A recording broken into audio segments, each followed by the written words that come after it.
Hello. Rajiv, good morning. Good morning. Good morning. I think we should get started. I can see Dr. John, Dr. Raja, and all here.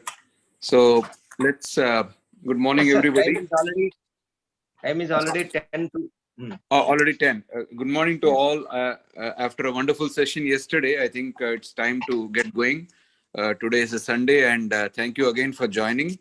And before we proceed, I must announce that we have had 466 registrations and about 40 members from the delegates who are planning to join the quiz. The quiz masters will do the needful later in the day.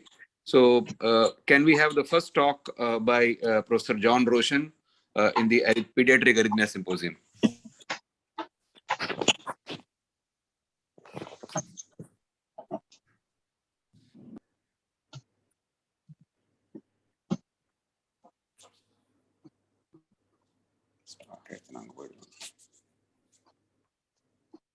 A very good morning to you.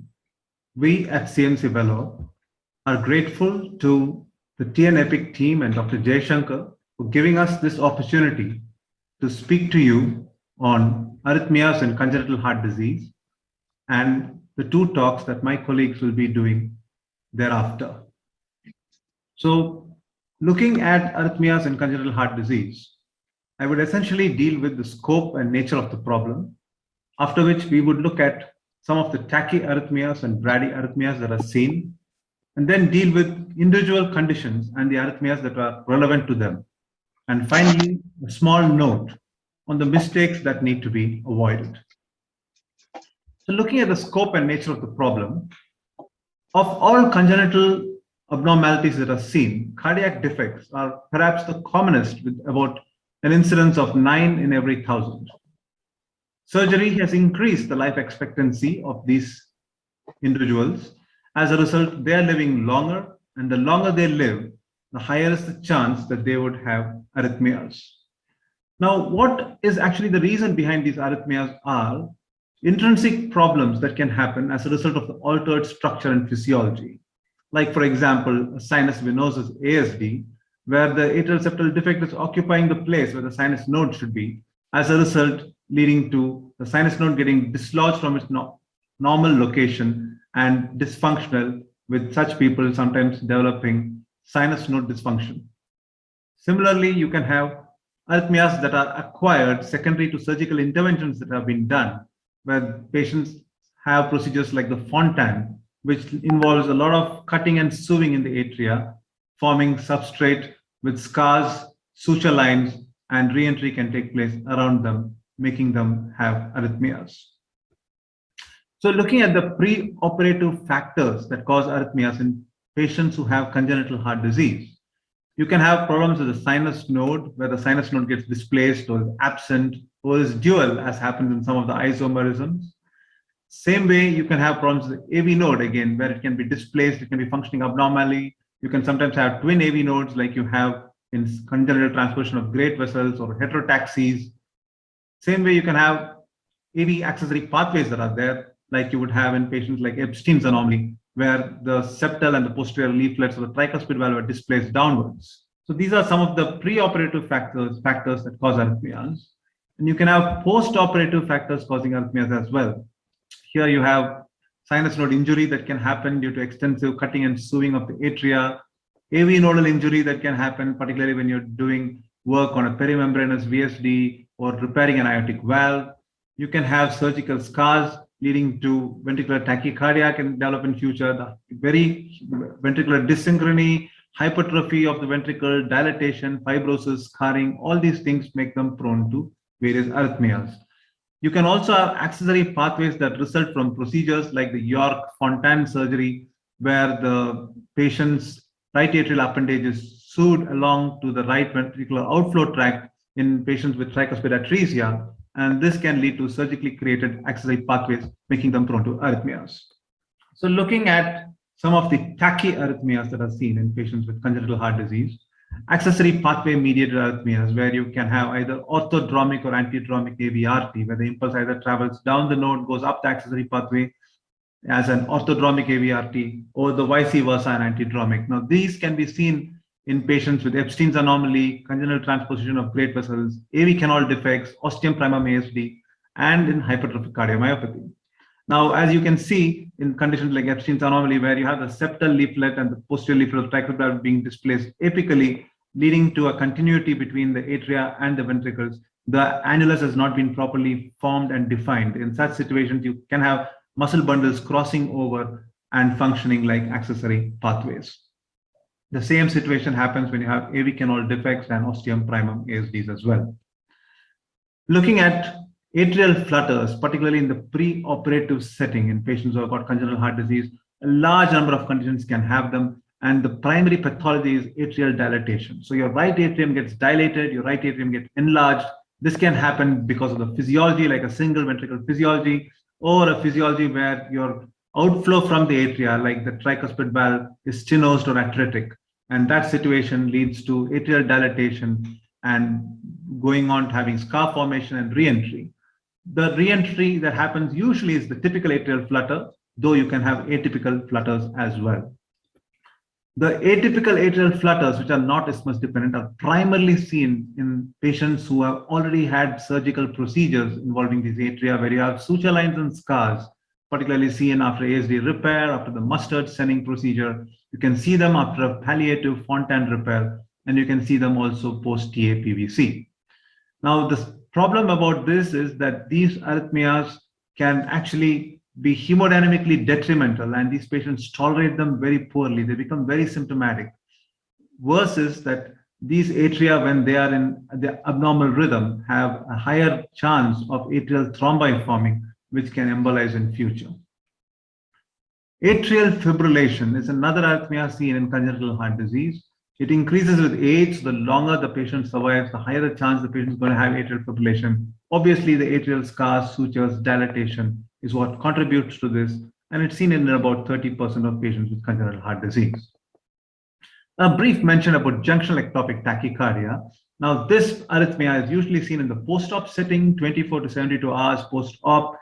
It's associated with hypoxia, inflammation, direct surgical trauma. It contributes to mortality by causing cardiogenic shock and decreased output, usually seen in surgeries of patients who have tetralogy of Fallot or corrective surgeries like the mustard or the Senning, VSD closures, total anomalous pulmonary venous drainage corrections, and single ventricle physiology corrections with a Fontan.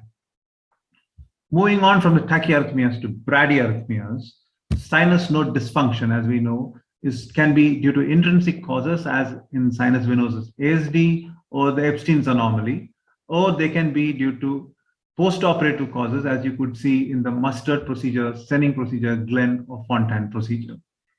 So, in fact, 90% of patients post-mustard surgery have problems with sinus node dysfunction, and 10 to 20% of them need pacemakers.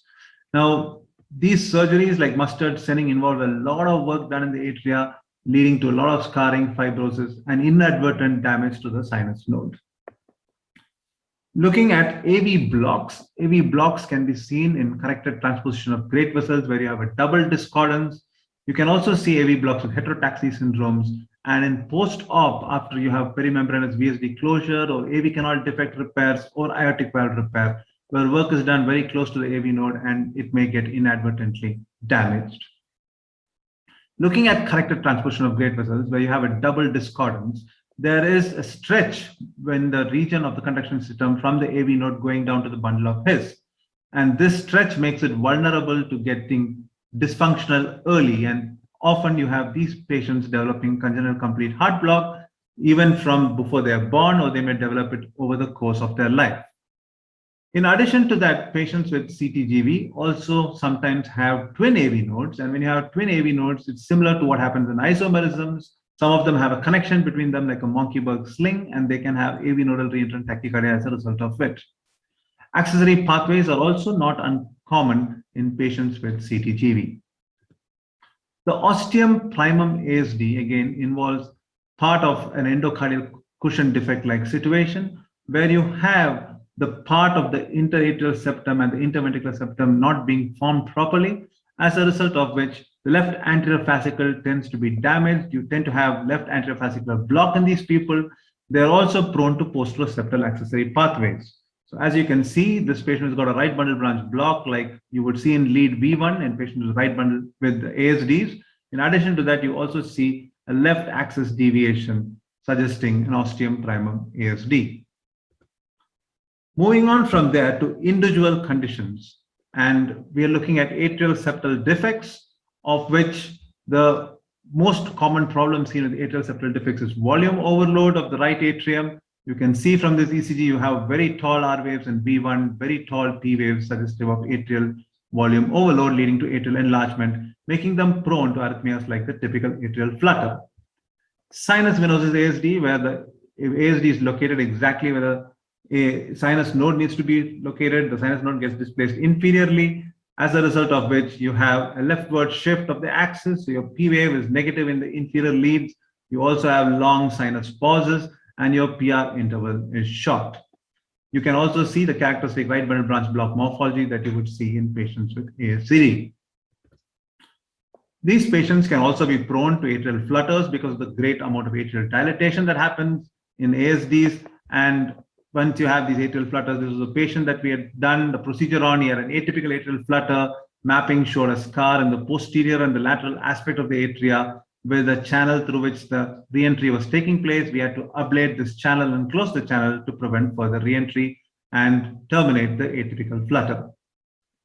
Ventricular septal defects, again, as I mentioned earlier, you can have perimembranous VSDs, which make them prone to AV nodal dysfunctions. The same thing can happen with endocardial cushion defects as well. Again, you can see the left axis deviation over here. When ASDs and VSDs are not operated upon on time, they go on to developing pulmonary hypertension. As you can see, very tall R waves in V1 with QR complexes and very tall P waves in lead 2 suggesting right atrial enlargement. And these people are prone to developing ventricular arrhythmias. Moving on from there to tetralogy of Fallot, as you know, that's got the characteristic overriding of the aorta with infundibular and valvar pierce and a ventricular septal defect. These people can have atrial arrhythmias. This is an atypical flutter seen in a post-op TOF patient. This is atrial fibrillation seen in a post-op TOF patient. But the most important thing in post-op TOF patients is ventricular arrhythmias. There's a 12% incidence of VT with an 8.3% risk of sudden cardiac death in these patients. These patients, it's important when you map to look for the conduction isthmus, which is responsible for the arrhythmia. So when you look at a patient with tetralogy of Fallot, you can have, you usually have a patch in the right ventricular outflow tract. And so that results in two isthmi, isthmus 1, which is between the patch and the tricuspid annulus, isthmus 2, which is between the patch and the pulmonary annulus. Then you have a VSD patch. You have isthmus 3 between the VSD patch and the pulmonary annulus, and isthmus 4 between the VSD patch and the tricuspid annulus. Of these, isthmus 1 is the longest and the largest, and isthmus 2, 3, and 4 are smaller. Arrhythmias involving isthmus 1 are the commonest. Arrhythmias involving isthmus 3 are the second most common. So here is a patient with an ECG where you can see the tall R waves in the inferior leads 2-3 AVF, suggesting that this ventricular tachycardia is coming from high up in the outflow tract. On mapping, we found that it involved isthmus 2, and all we had to do was connect this line from the outflow tract patch to the pulmonary artery, thereby terminating the tachycardia and preventing further re-entry. Isthmus 2 can be avoided if the surgeon puts a large enough patch that encroaches into the pulmonary annulus. Now, isthmus 1 is a very long isthmus, and hence, obviously, this in view of the right ventricular hypertrophy as well, doing this line is often needed in many of the patients who have arrhythmias due to tetralogy of Fallot. It commonly involves isthmus 1, and this can be time consuming. It's important to demonstrate bidirectional block once you do the line. Looking at the ECG risk factors for ventricular tachycardia in patients with tetralogy of Fallot, the broader the QRS, the higher chance of VT. The rate at which the QRS broadens is also significant. Signal average ECG with late potentials can also suggest a higher risk. Patients who have got ventricular dysfunction, who have severe pulmonary regurgitation, and who have got higher right ventricular systolic pressures are at higher risk of VT. And doing a pulmonary valve replacement reduces the risk of VT as well as that of atrial flutters. Moving from there to transposition of great vessels, where you have a discordance from the ventricles to the aorta. over the pulmonary artery. So these things had been initially repaired using Senning and Mustard repair, which are atrial switch procedures. The Senning repair done by a Swedish surgeon essentially involves the blood from the SVC and the IVC being routed through baffles that are created by modifying the atrial tissue itself to go across to the systemic atria on the other side. So the blood is transferred through this baffle into the left-sided atrial chamber. Now, a lot of work is being done essentially in the atria to sort of channel and create this baffle, which involves a lot of atrial scarring, a lot of atrial suture lines. It's a technically demanding procedure. So the Mustard procedure was thereafter developed in 1963, which essentially involved an atrial baffle that involved pericardial tissue that was utilized to do the same thing. Now, both these procedures involve a lot of incisions in the atria, thereby making them very prone to atrial arrhythmias. These patients are also prone to sinus dysfunction as a result of which, and they also can have RV dysfunction leading to ventricular tachycardia in future. So here's a patient who was TGA VSD post-Senning procedure who came to us. This patient was having recurrent episodes of AV nodal reentrant tachycardia that was making him hemodynamically poorly tolerating, warranting us to do a procedure because it wasn't controlled with medication. So it's very important to define the anatomy. So here we had to go through the IVC, entered the baffle. Through the baffle, we had to cross over to the other chamber. That was the left atrium. And this red dots mark the His on the left atrial side. And then we had to come retrogradely through the aorta and enter the right ventricle. And from there, move on to the right atrium. And then these pink dots represent the His as tagged on the right atrial side. And the coronary sinus was very difficult to cannulate. It was located at the junction of the IVC and the baffle, and these brown dots are basically showing you where the coronary sinus was lying. So we delivered lesions below the His bundle and between that and the coronary sinus on the left side. It's important to do these lesions on both sides. So you had to also come through the systemic side, and these orange dots were delivered on the other side. So quite extensive amount of ablation was needed for this gentleman. And it's always important for you to be aware of the anatomy and the fact that at times the area of interest may be divided by the baffle, and you may have to go both on the left side and on the right side to do these procedures. Then moving on from that to Epstein's anomaly, which, as you know, is characterized by the Himalayan P waves due to the right atrial dilatation because the septal and the posterior leaflets are shifted downwards. They also have higher incidence of accessory pathways because this annulus is not properly defined. They are prone for atrial arrhythmias. So Epstein's anomaly patients will have a right bundle branch block on their ECG, and if you don't see a right bundle branch block, then it means that they've got an accessory pathway which is right-sided. The other thing that these patients are prone to are atrial arrhythmias because of the dilated atria and atriofascicular pathway leading to atriofascicular pathway involving AVRTs, which can also be seen in these patients.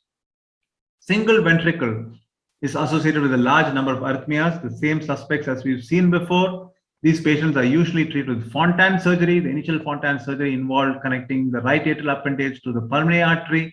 Thereafter, they found that those incisions were not good, leading to re-entry in the atria. So they changed it to the lateral tunnel Fontan, where you have a baffle created that directs the blood from the IVC into the right pulmonary artery. However, even that involved incisions in the atria, leading to arrhythmias. It was less than the classic Fontan, but it was still not good enough. And hence they came up with the extra cardiac Fontan, where the IVC blood is directly channeled into the right pulmonary artery, not involving the atria at all. Now, it's important that in these patients, when they have atrial arrhythmias, it can sometimes be challenging because the access to the atrium can be difficult. You may have to do a baffle puncture or puncture the graft to sort of enter the atria to do the work there. Double outlet right ventricle, again, another subset where they are prone for atrial and ventricular arrhythmias. This is a patient who actually has a double outlet right ventricle VSD-PA with an atrial flutter. It's always important to look at the surgical notes, even if it may be hard to get, it's worth the effort. This patient actually had a lateral tunnel, and hence it's important to look at this, so plan the procedure that needs to be done. So finally, a word of caution. All patients who have got these congenital heart disease are sick patients, though they may look apparently well. It's important not to keep them in an arrhythmia for very long, even if it was just a supraventricular tachycardia, because they can be hemodynamically detrimental due to the loss of AV synchrony. And most importantly, prevention is better than cure. So it would be good to encourage our surgeons to avoid as many atrial incisions as they could while they try to do the best they can for these patients by doing various kinds of palliative procedures. Thank you very much for your patient listening. I'm happy to take questions now.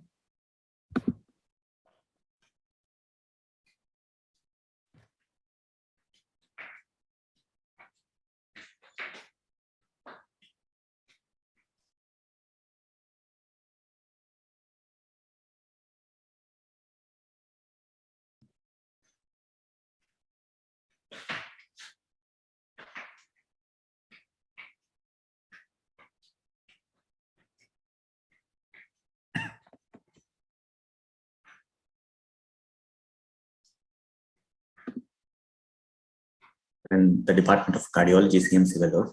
My talk today is management of perioperative arrhythmias after pediatric cardiac surgery.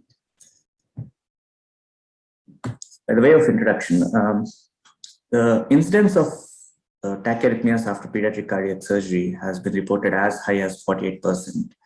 However, most of these reported reports included indolent arrhythmias like APCs and VPCs. So if you consider the clinically significant arrhythmias, the incidence is somewhere around 5 to 15%. Depending on the center, the centers which do more complex surgeries, the incidence is slightly higher than the centers which do less complex surgeries. 2/3 of these arrhythmias are because of gentational ectopic tachycardia or the JET, and atrial tachycardia or macro-reentrant atrial tachycardia or atrial flutter, or sometimes called intra-atrial reentrant tachycardia, constitute about 20%. Other SVTs like accessory pathway mediated tachycardias and AVNRTs do occur. Most of these accessory pathway mediated tachycardias are in the setting of Epstein's anomaly. However, in the recent past, the general recommendation is to do EP study in all patients with Epstein's anomaly who are going for surgery. So the incidence of these arrhythmias postoperatively is coming down. The less common arrhythmias like AF and VT form a distinct minority. The management of these arrhythmias is not very different from how you manage it in other settings. And there's also not much of evidence behind treating this arrhythmia in this particular setting. So my talk will be predominantly about gentational ectopic tachycardia and atrial flutter. Gentational ectopic tachycardia, JET, as we all know, is a narrow complex tachycardia, which typically starts within 24 hours after surgery. It's because of abnormal automaticity, which is reflected by its waxing and waning rates. The median rates are around 180 to 200, but rates could be, depending on the age, as low as 130 or 140 to as high as 300. The majority of patients have a retrograde block into the atrium, thereby producing AV dissociation, making it one of those rare examples of narrow complex tachycardia with AV dissociation. Sometimes post-operatively, patients may develop a bundle branch, new onset bundle branch block. And the combination of this bundle branch block and AV dissociation is frequently mistaken for ventricular tachycardia. However, the behavior of the tachycardia and the typical bundle branch block nature should aid in the diagnosis of this arrhythmia. The exact mechanism of JET is not known. However, several risk factors have been identified. Surgery during infancy has much higher incidence of JET as opposed to in older children. The longer cardiopulmonary bypass time and aortic cross-clamp time have been significantly associated with JET.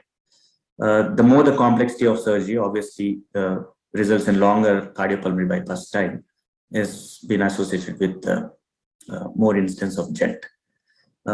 Part of the mechanism for JET or the etiology of JET is probably due to mechanical trauma to the AV junction, that's the AV node and the proximal His bundle region. So it is commonly seen after surgeries involving that region like TOF surgery or VSD closure or AV canal defect surgeries. However, it's also frequently seen in surgeries which are remote from this region. So the mechanical trauma cannot alone explain the incidence of this arrhythmia. There are multiple factors which we still do not know. Hypomagnesemia has been found to be a significant risk factor, and use of inotropes and vasopressors also is commonly seen as a risk factor for JET. So generally, arrhythmia of this nature, the narrow complex tachycardia, is usually benign. However, in the postoperative setting, the effect of JET can range from something very indolent to very malignant. So that depends predominantly upon the rate at which it's occurring.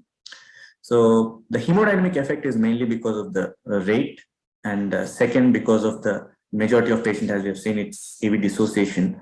The AV synchrony is not maintained. So in post-op setting, in a diseased heart with structural heart disease and prolonged CPB depressing the myocardium, the AV synchrony can become very significantly important. JET has been associated with increased mortality. Some reports state as high as 14% excess mortality with JET. It's associated with longer ventilation time and longer ICU stay. So it can make the postoperative course very stormy. So management of JET is very important. The major aim of managing JET, as you all know, JET is mainly self-limiting. So it just wanes off and disappears by 4 to 5 days. So managing during this period is the key. The main aim is to decrease the rate to about less than 140 or 150, where it becomes manageable and less hemodynamically significant. And in some individuals where it is not sufficient just by decreasing the rate, establishing AV synchrony becomes important. So decreasing rate in some individuals, just taking care of the general measures which decreases the catecholamine levels as well as sympathetic surge will suffice, such as, for example, avoiding fever and good pain control with adequate sedation, and minimizing or avoiding exogenous catecholamines will alone result in manageable rates. In those who these general measures fail, the next option should be thought of. One of the most important thing is adequate pain control and analgesia. Dexmed, which is an attractive agent because of its lack of negative inotropic effects, has been found to be very useful in managing JET. So use of Dexmed during surgery as well as continuing it in ICU has decreased the incidence of JET in multiple reports by about 50%. And even if it occurs, the tachycardia rates are much lower and are of shorter episodes. So Dexmed is an attractive agent for sedation in the ICU in patients with JET. Therapeutic cooling has been used to decrease the rates in JET. Any degree of hypothermia brings down the rate. The mild hypothermia has been associated with decreased rates. However, deeper hypothermia has even better rate control. But the concerns of coagulopathy and acidosis due to deep hypothermia precludes its use widely. And also, shivering that may occur with these cooling mechanisms can offset the beneficial effects of this therapeutic cooling. And the maintaining temperature in a young individual by external cooling may become cumbersome. So it's not frequently used in all centers. However, it can be reserved for hyperpyrexia management. Coming to the drug management, traditionally, it was the number of drugs like digoxin and beta blockers were used in a stepwise fashion before using amiodarone. However, amiodarone has been found to be very safe. It's also very effective in terms of controlling the rate. In more than 60% of the kids, it decreases the rate, or sometimes it terminates the tachycardia. So rather than this stepwise starting a drug which are less effective or ineffective, and then escalating it to amiodarone, early initiation of amiodarone right from the beginning as a first-line agent has been associated with decreased ICU stay and ventilation time. So in most centers, amiodarone is the first choice to be initiated early rather than trying out other drugs. Procainamide and flecainide have also been found to be effective, probably equally effective. The presence of structural heart disease and limited availability make them less attractive. Typically, amiodarone is initiated to titrate decrease the heart rates to around less than 140 or 150. And once the arrhythmia starts to stop after 12 to 24 hours after the arrhythmia settles. A majority of patients settle with amiodarone infusion alone. The rates come down to around 130, 140, and then become less hemodynamically significant.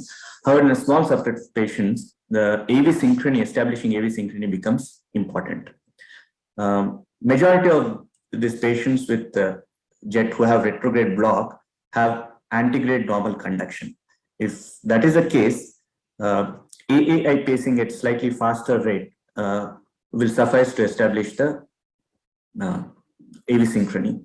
So this typically is done after initiating amiodarone and decreasing the rate and adding AA to increase the hemodynamic benefit is done. So without amiodarone, it's usually because of the higher rates, you cannot institute the AAI pacing. Now, it's common for surgeons to leave a epicardial ventricular pacing wire. However, it's good to encourage surgeons. Not all centers do atrial temporary wires, so it's good to encourage the surgeons to place or discuss with surgeons to place an atrial temporary wire after surgery, so as to so that simplifies the pacing to a significant degree. If there are both A and atrial and ventricular pacing wires are available, and there is no antegrade conduction at faster one-to-one antegrade conduction at faster AA pacing, so-called AVT pacing or R-wave synchronized atrial pacing is an option.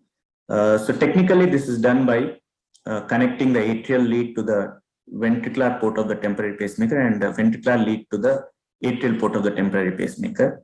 And so it basically senses the V as A, and after a set AV delay, paces the atrium, thereby synchronizing the paced A with the next QRS. So this requires decreasing the P watt of the pacemaker to as minimal as possible and set an appropriate AV delay to maximize the hemodynamic effect. So in the majority of patients, as I said, amiodarone alone is enough, but pacing may be required in some individuals, and after 4 to 5 days of pacing and amiodarone, most patients do settle. So prevention of JET involves magnesium correction perioperatively, at least maintaining adequate magnesium, normal magnesium levels perioperatively is important, if not giving magnesium to every patient. And use of Dexmed during surgery as well as postoperatively has been associated with significant decrease in the incidence. Also, avoiding unnecessary prophylactic exogenous catecholamines is of great help. So briefly about macro-reentrant atrial tachycardia after surgery. Unlike junctional ectopic tachycardia, these arrhythmias do occur in perioperative period, but they also occur much later in the long term, and also complicate the course of these patients. They typically occur in surgeries which involve multiple atriotomy scars and multiple complex suturing, like in Fontan's, Sennings and Mustard, or sometimes even after ASD closure. One thing is the ECG, because of the complex atriotomy scars, there may be a lot of there may be isoelectric interval between P waves. So the ECG may not be typical of atrial flutter in these patients, so frequently mistaken for atrial ectopic tachycardia. However, the behavior and the response to cardioversion suggests its nature as a reentrant arrhythmia rather than an ectopic atrial tachycardia. In the immediate post-op period, these arrhythmias can be managed with cardioversion, and the same drugs, amiodarone, is effective in controlling this arrhythmia. In patients who do not have significant ventricular dysfunction, sotalol is another attractive option with less toxicity. However, majority of a significant proportion of patients with Fontan's also have sinus node dysfunction because of the way the surgery is done. So the drug-induced bradycardia and attendant risk of QT prolongation and TOS significantly increases with these drugs. So the usage of drugs in adequate doses to control these arrhythmias is precluded by the sinus node dysfunction. So the prophylactic epicardial pacemaker, atrial at least, if not the ventricular, maybe better because it prevents long-term repeated thoracotomy. So generally, if patients who are undergoing phone trans, it's better to place an epicardial atrial lead, both for temporary pacing, separate wire, and also for long-term. If not, the generator is not connected, at least leave the wire so that later on you can connect the generator in the abdominal pocket or other pocket without a thoracotomy. Thank you.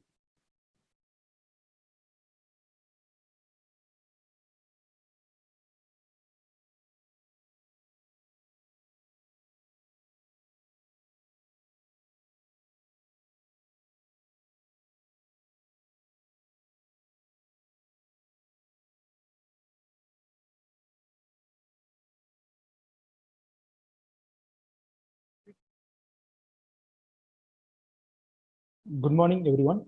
I'm Dr. Anand from Christian Medical College. At the outset, I want to thank organizers of TN EPIC 2021 for giving me this opportunity to speak in this forum.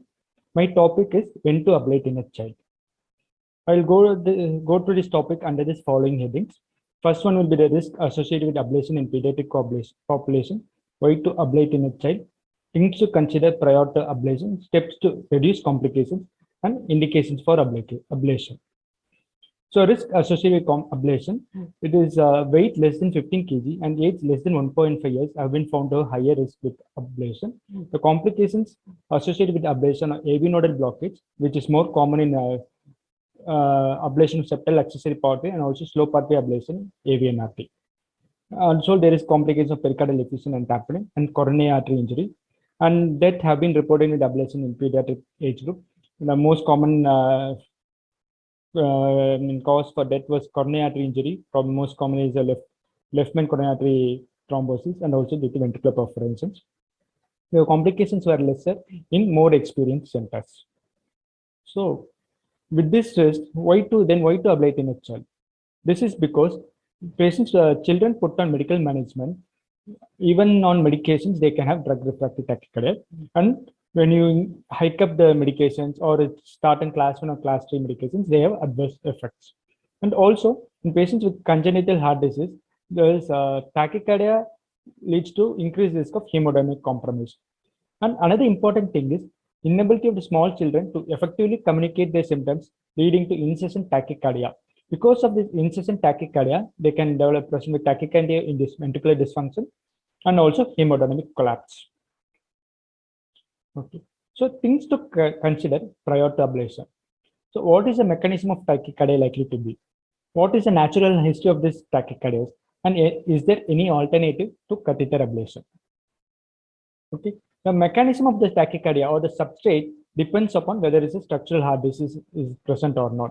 And if it is a structurally normal heart, this, as per this diagram, the most common tachycardia is accessory pathway related tachycardia, and the other 20% is around ectopic atrial tachycardia or AVNRT. Very rarely junctional tachycardia and VT and rarely AF also can cause. So, in structural heart disease, it is most commonly it is macro reentrant atrial reentrant tachycardia is most common. So, success rate is more in patients without structural heart disease, and success rate is more for AVNRT when compared to AVRT.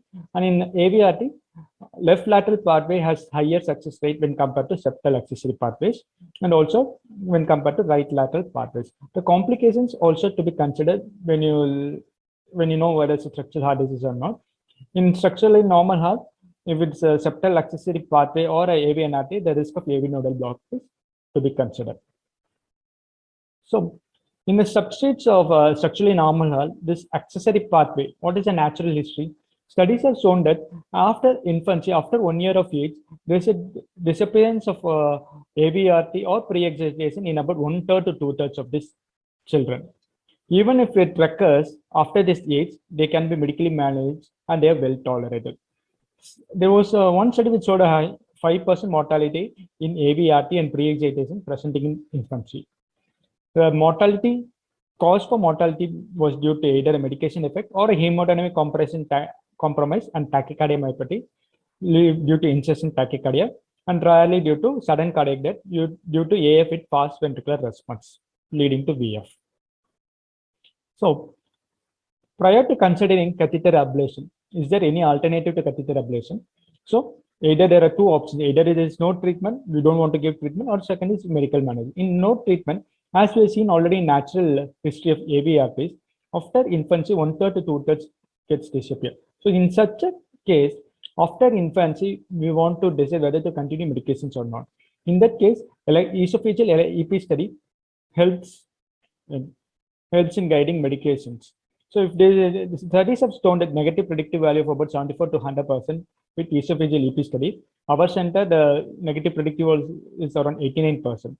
And also esophageal EP study also helps in risk stratification of accessory pathway, whether it is malignant or benign, and also helps in medication of efficacy in arrhythmia suppression.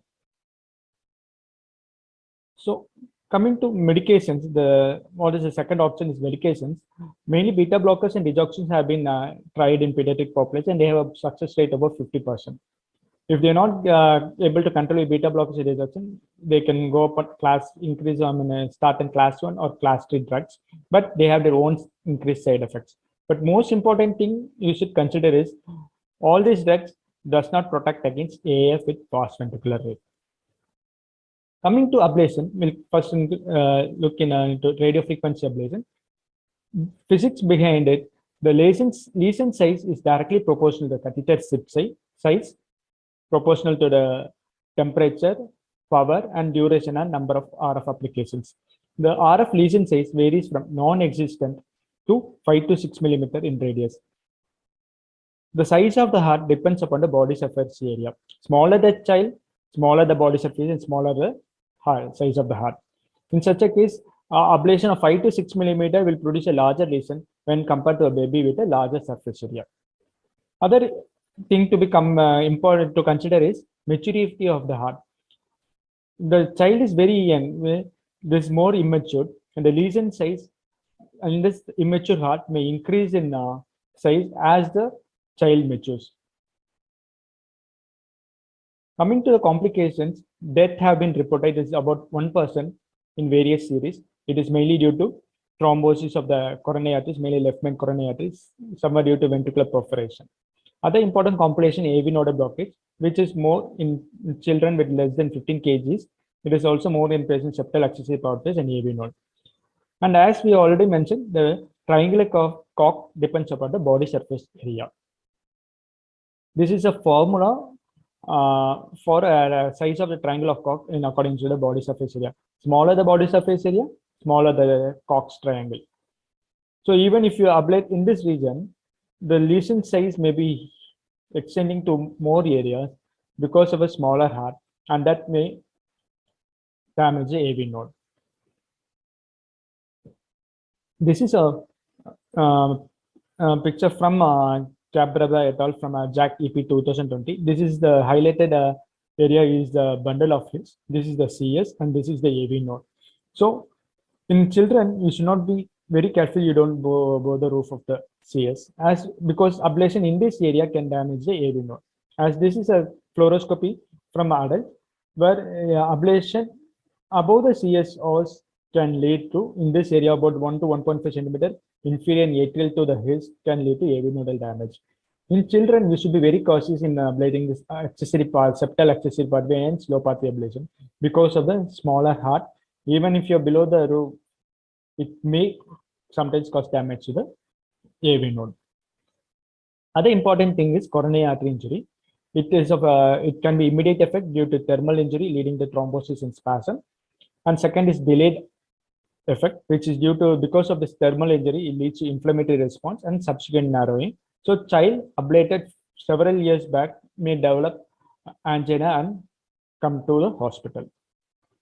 And also ablation in which areas causes coronary artery injury, it should be considered. So it is mainly when you're mapping in the non-coronary arteries or in the anterior mitral annulus. So where for septal atrial tachycardias, ablation in this area can cause injury to the proximal left circumflex or rally in the LAD artery. And the second one is a mitral isthmus line, where ablation for left atrial flutter or very rarely pulmonary vein isolation with mitral isthmus line. Ablating here with high powers may cause injury to the distal circumflex artery.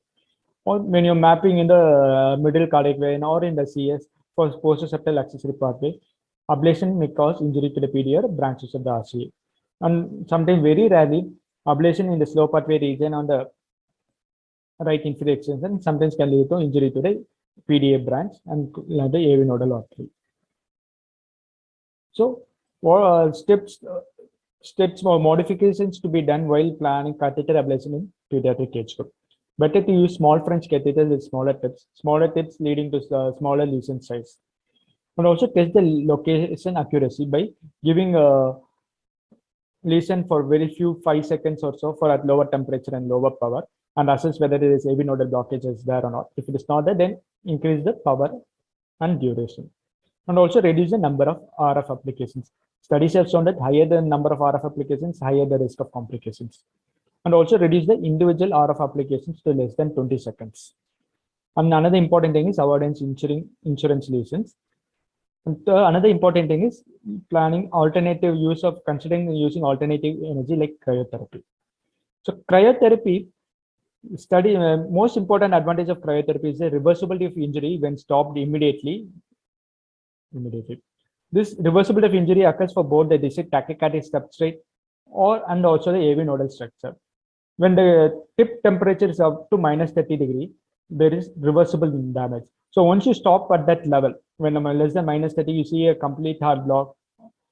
If you stop at that level, within a few minutes, usually the AV nodal conduction recovers. If the tip temperature goes more than -30 to -35, it leads to irreversible damage.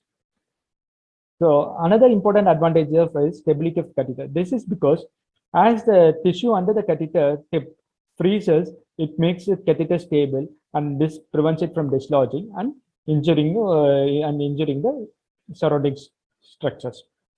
But disadvantage of cryotherapy is lesser success rate with more recurrence when compared to radiofrequency ablation.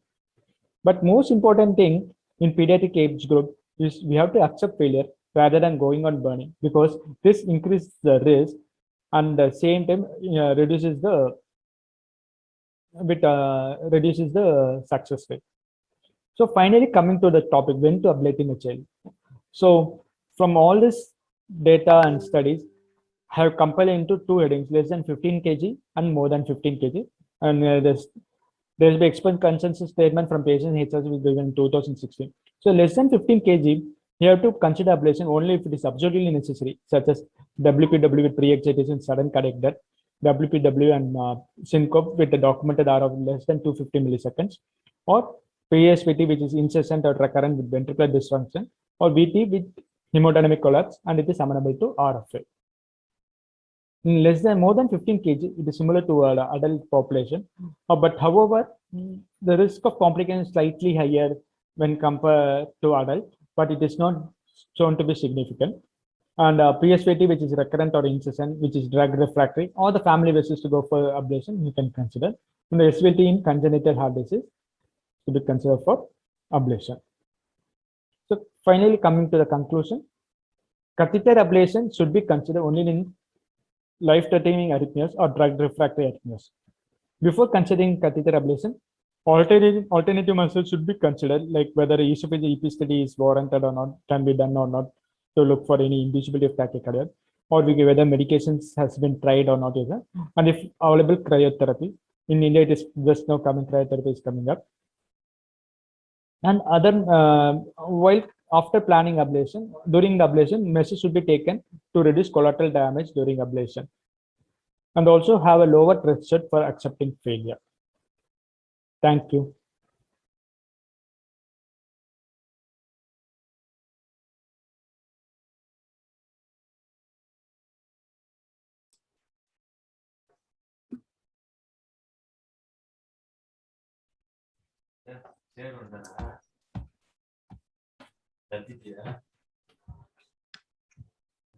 Hello, John. I think all the three talks were very nice and informative.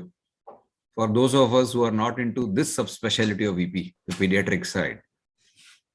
Just a quick one, in your center, do you wait for, I mean, like in adults, we see drug refractory, they should have failed one antiarrhythmic. Do you ever not go down that route and straight away take the child for ablation? And if so, when? So thank you so much, Jay, for the compliments. Like you rightly said, and as Anand spoke as well, we do not take patients straight off for ablation. We would definitely try medications, and only if the child is having signs of deteriorating ventricular function, that is the kind of situation where you would actually think of taking the child up for ablation. But otherwise, in children, the protocol is to manage medically as far as possible. Because particularly the child is less than 15 kilograms of weight, then the chance of vessel complications are high when you go in, thrombosis of the peripheral, the femoral vessels, as well as the risk of collateral damage when you ablate. So the best is to manage. Do you go more jugular in those jugular and subclavian, or all the time it's femoral? No, so in very small children, if we need to go for an ablation, we definitely have to take multiple axes. So we may take both femorals as well as the jugular when the vein caliber is small. And Morning, John. Hi, Morning, hi, John. hi.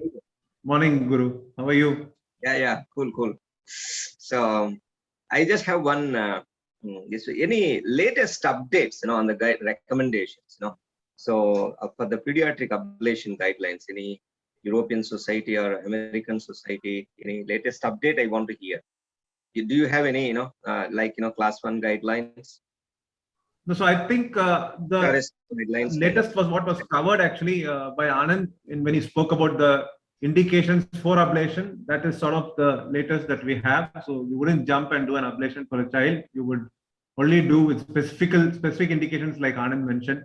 And same way, the latest updates on management of JET were also covered by Sirish in terms of how dexmedetomidine helps significantly in reducing the incidence of JET, and amiodarone is also a good drug for managing JET. And that beta blockers don't really help very much in that situation. Plus all the relevant measures also were covered. Yeah. One situation I experienced when I ablated in 7-year-old child, not 7, 9-year-old child of incessant SVT. It took a lot of time, though the obviously because of age, the Cox triangle will be short. So I thought of probably a typical atrial flutter, but it turned out to be during maneuvers AVNRT, typical fast slow. But that junctional rhythm after ablation, I was very meticulous, cautious, and small size catheter that was available, ablation catheter. But that slow junctional bradycardia persisted at least 2 to 3 hours. I was really scared and simply praying the child should not develop heart block. Okay, so there was a temporary wire, and so what do you do? But of course, she recovered. I know that I did not burn definitely at the site of AV node, but if you encounter these situations, persisting slow junctional rhythm post AVNRT ablations, or maybe in case refractory JET or septal pathways, especially there is a high chance that we may injure AV node. Okay, so you have anything like, do you use some steroids, or you just wait, or some tips, especially in kids less than 10 years of age? Yeah, that's a difficult question, Guru. I would actually try at my level best to avoid doing ablation in small kids. Now that cryo has come, that would be a good option. Right. I am not aware of steroids being used for the indication you mentioned, and we have not used it. The one thing I can say is that sometimes even when you are far away, you can run the risk of heart block in children. We've had that happening when we are ablating the posteroseptal region, and it can happen due to the AV nodal artery getting damaged, because you give several lesions in that area thinking it's safe, and at one point of time it's like the last straw and leads to heart block because of AV nodal artery damage. So that's one thing. So you have to sort of be very careful when you tread the territory of pediatric ablation. I'm not sure if Anand and Sirish have anything to add to what I said. Sirish, anything from your end? Nothing, sir. Not really. So one more, if we have time, maybe I think till 11 we have time. This post-TOF VTs, John, can you hear me? Yeah, I can hear you. Please. Yeah. This post-top VTs, especially when there is severe pulmonic regurgitation. Okay. So how do you address it if you have both? Say, suppose they have some significant pulmonary regurgitation, which has definite independent risk factor, right? RV dysfunction, pulmonary regurgitation, and maybe worsened by these ventricular arrhythmias. Okay. So maybe when you ablate the isthmus and when you make the lines, that was a really good case that you have shown. So anything to address more than this simple ablation, because eventually that part of contribution towards mortality, how you are going to handle? Are the redo surgeries, or because redo surgery again is a complicated issue, or some intervention, pediatric intervention, something like that? That's a very good question, Guru, and I'm not particularly experienced enough to answer that question. But the recommendations are definitely to correct the pulmonary regurgitation with surgery. And now there are a lot of interventional valves coming in which could be used. But personally, I don't have experience, and I don't think I'm really qualified to answer that question. It's a very good question, though. Like you rightly said, VT ablation will definitely help us buy time, but a more permanent solution would be to address the pulmonary regurgitation. Very good.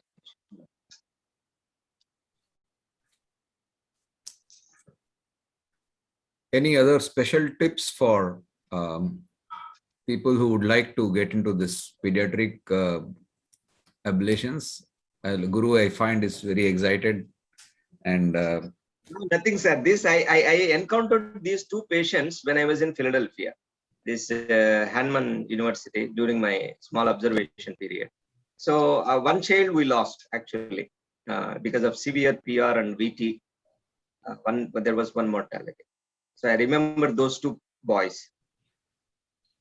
Yeah, I think one important take-home point which we learned the hard way is that when you are ablating a patient with a congenital heart disease-related arrhythmia, these patients look very well. They walk into the cath lab, they're otherwise looking perfectly fine and functioning, but you should be very much aware of the fact that they're actually not that well as they apparently look. And they're very delicately balanced on the inside. And the arrhythmia puts them at a very, sets them back hemodynamically very greatly. So the case that I mentioned, the transposition of great vessels post-Senning, who had an AV NRT, which we were ablating, that patient actually finally did not make it. And post-ablation, the patient went into a sinus bradycardia followed by an electromechanical dissociation. And whatever we did couldn't bring the patient back. So what we realized was the mistake we made was we kept the patient in the arrhythmia for a very long time. We thought it was just an AV nodal reentrant tachycardia. This gentleman came walking in.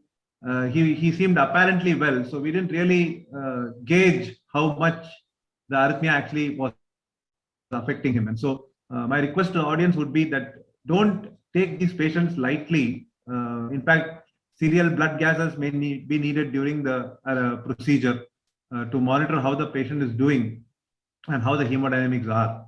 And also it would be good to have a cardiac anesthetist